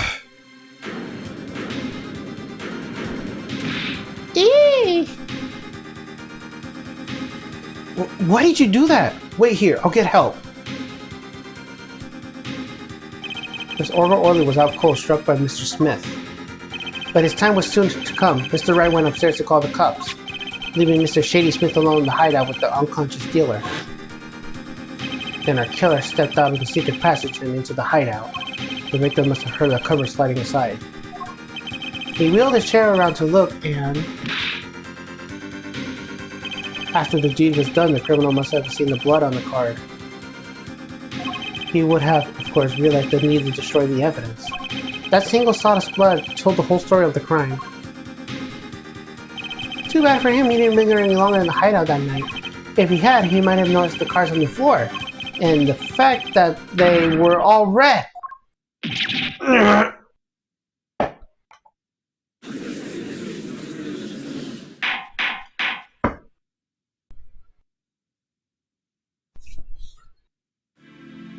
Well, it seems this trial has taken yet another turn. I'm truly sorry I have to see this day come, Mr. Gavin. Mr. Gavin? Mr. Payne! Yes, Your Honor? The prosecution will continue its investigation. After Mr. Phoenix Wright defended, he is hereby cleared of all suspicion. Believe me when I say that I don't believe this is happening, Mr. Gavin. But I'm afraid circumstances call for me to ensure a warrant for your arrest immediately. Objection! Oh, no need to apologize. I rather enjoy myself. It's not every day you get to witness a legendary attorney's dirty tactics firsthand. Your point, Mr. Gavin? Frankly, Your Honor, I'm shocked that the person of your caliber will be taken by such a low-grade parlor trick. Excuse me? The defendant is clear of all suspicion? That is hardly the time for jokes, Your Honor. Mr. Wright hasn't proved anyone's guilt and innocence here. What he has done is use illegal evidence to blame on somebody else, and not just anyone else, but me, his own defense attorney. Illegal evidence? Objection! Let me ask you, Mr. Gavin, is there any reason our press suspect me of wrongdoing? Of course, this bottle, for instance. The bottle of grape juice Mr. Wright was drinking? How do you intend to explain away the fingerprints on the murder weapon? And not just any fingerprints. Am I right, Mr. Payne? Actually, yes. The fingerprints on the bottle were upside down. I seem to recall this being an issue earlier. The court, in this case, demands an explanation. I came to think only one reason why one would hold the bottle upside down, and that is to hit someone with the bottom of the bottle. Well, Your Honor. See how I caught fish squares up to the last. Well, Apollo? Yes? The boss seems awfully concerned about this bottle still, but I'm sure you could come up with a suitable explanation. Just like that. Yeah, just like what? Why would anyone grab a bottle upside down other than to... Don't let him trick you into thinking this explanation is the only legitimate one. Is there really another? Take another look at the court record. I believe you'll find a simple answer there, in plain sight. How about you just say the pins with plain words? It would be hasty to deliver a verdict with unanswered questions, indeed. Well, Mr. Justice, Mr. Gavin said that the court in the case demand an explanation. Don't worry, justice won't leave until justice is done. Perhaps the defense would care to enlighten the court? What evidence do you have to explain why the fingerprints on the bottle were upside down? It's actually easier to show you than explain, Your Honor. Please place that bottle on the floor next to your chair.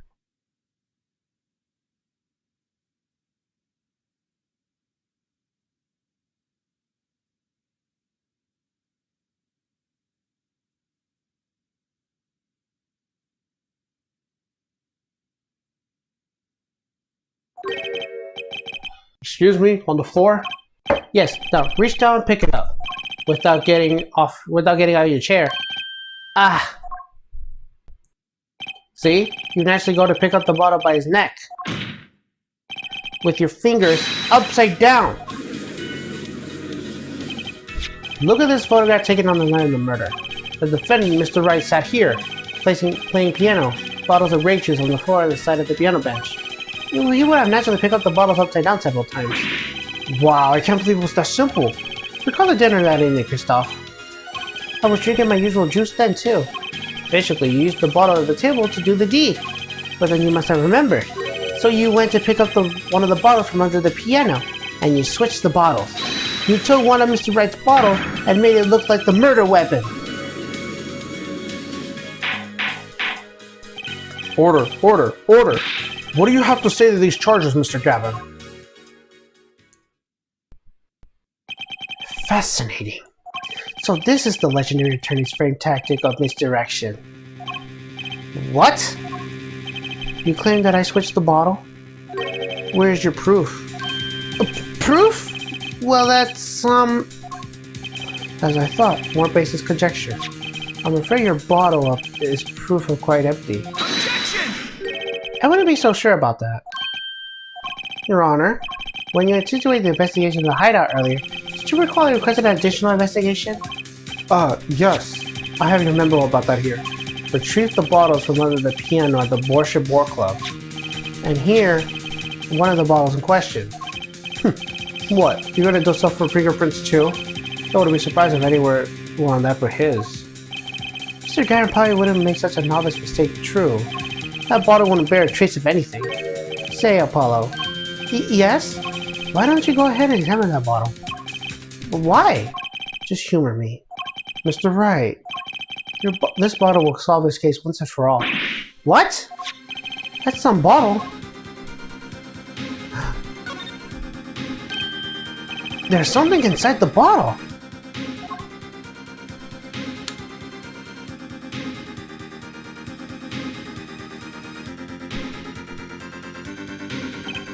What's this? That card! It can't be! Recall that unpleasant woman's testimony for a moment. Miss Orga Orly? Yes, or little formerly Devashka. That night, I planted a card I was supposed to, and White lost his hand just like he was supposed to, and Smith searched him. But the plant card was conned. The plant trap failed. But wait, this isn't... You're telling me that this is the planted card you disposed of? The one you mentioned in this piece of testimony? I happened to put my hand into my pocket and found a card. Yes, I stuck a peek at it and found it was a 5 of hearts. I had a feeling something might happen, so I disposed of the card before the game. Dispose? Dispose? Where? There was an empty bottle of grape juice I happened to drinking right beside me. I threw the card inside the bottle.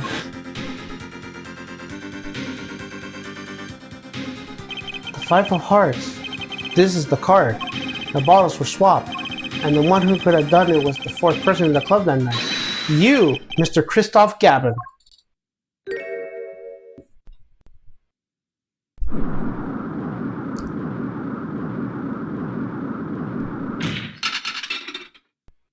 Wow.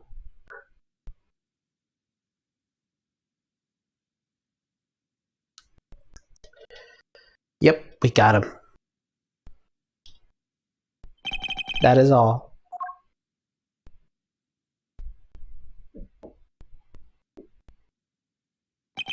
Is this your idea of revenge, Phoenix Wright? Revenge? Revenge for the events that took away your attorney's badge 7 years ago? My past is like my logic, straight and true. Nothing's changed. All I did was point the finger of justice in the proper direction. Fine. I'm glad we could see this little type right.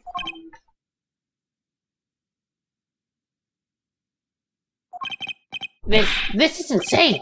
What about me? Don't I get to prosecute anyone?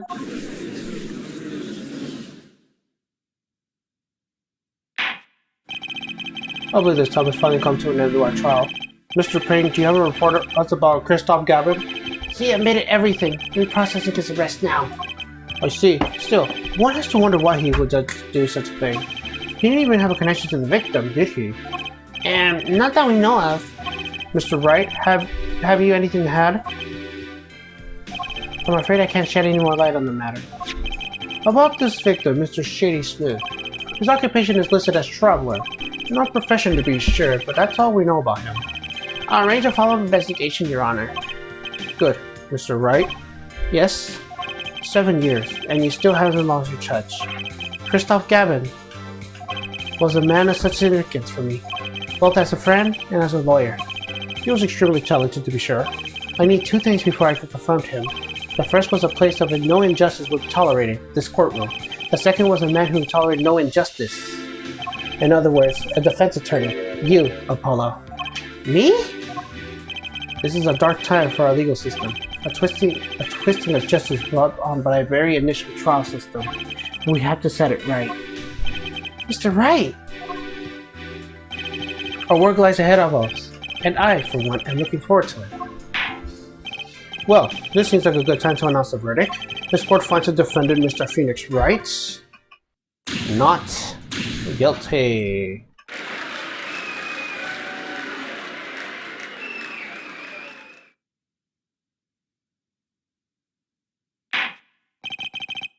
Court is adjourned.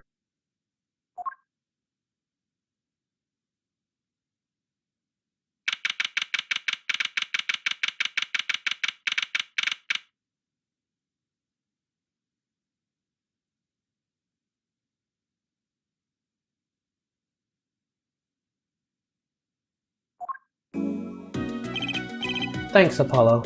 You came through, just like I thought you would. I'm pretty sure I didn't do a thing in there. It was you who cornered Mr. the killer. I could have done it by myself. You sensed it too today, didn't you? Your ability. Ability?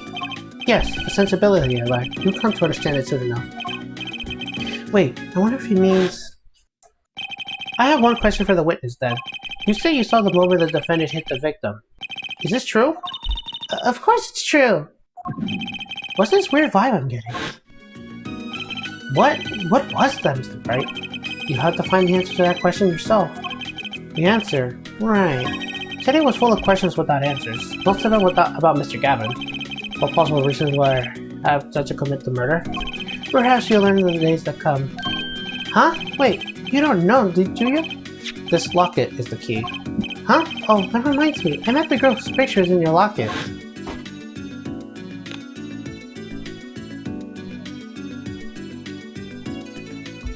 Your daughter, right? That's right. She's my daughter. You know, you were right about this locket. Eh? I took this off his neck the night he died. But it looks like our dear Russian scam artist saw me. But the truth is, this locket really did belong to him. Wait, that's perjury! You testified. You said that locket was yours. I said no such thing, actually. Huh? I merely said that it was a locket with my daughter's picture on inside. A subtle distinction, but a distinction nonetheless. And it's the truth. Wait, but then why? Why was the victim wearing a locket with a picture of your daughter inside it? Sometimes the straightest path is the truth isn't the best one. Give it time. You're still just getting started with your career. Speaking of which, I may be out of the job. I work for Gavin Law Offices after all. Still can't believe I just saw Mr. Gavin get led away in handcuffs. Apollo? Yes? How about coming to work for me? Eh? You mean at the Ride & Co. Law Offices? I mean, there's not a single attorney in my generation that doesn't know it. I can't imagine that to be true, but... Wait, but didn't you... You're not a... Oh, I turned in my badge, yes. I'm not an attorney anymore. That incident 7 years ago. That legendary trial. And at the middle of it all was one man, Phoenix Wright. The case reached a sad conclusion. He left law for good. Have you ever thought of coming back to the courts? Not qualified to stand in the court of law, I'm afraid. Didn't you notice in today's trial? There was a single piece of forged evidence. Forged evidence? What are you talking about? I'm talking about evidence that shouldn't have existed. A naughty Narcissus secret. One piece of evidence struck me as odd, it's true.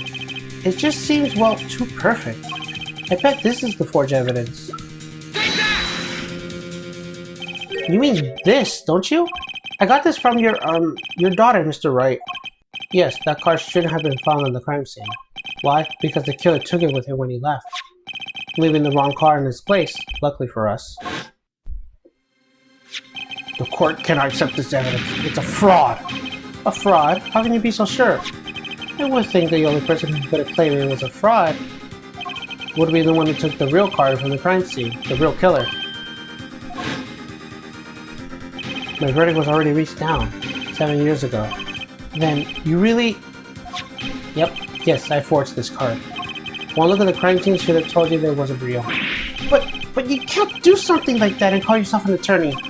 Who's calling themselves an attorney, Apollo? So it's true. The rumor is true. 7 years ago. None of that matters much now, does it?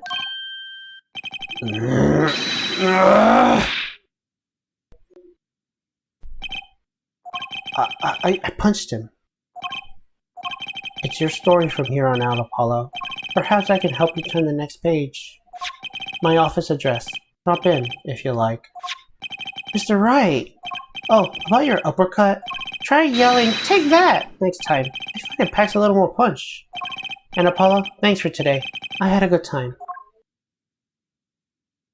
Wow, that's bold. And with that, Mr. Wright walked out the door. And that's how my first trial ended. A lot of mysteries went unsolved. And at the time, I had no idea they were all related.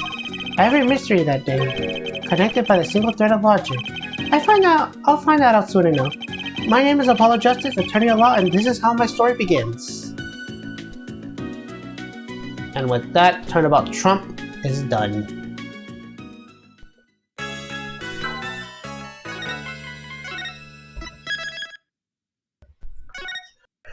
Alright, that's gonna be it. The next stream will be episode 2, Turnabout Corner. And with that, this is Robert Phoenix signing out. Peace.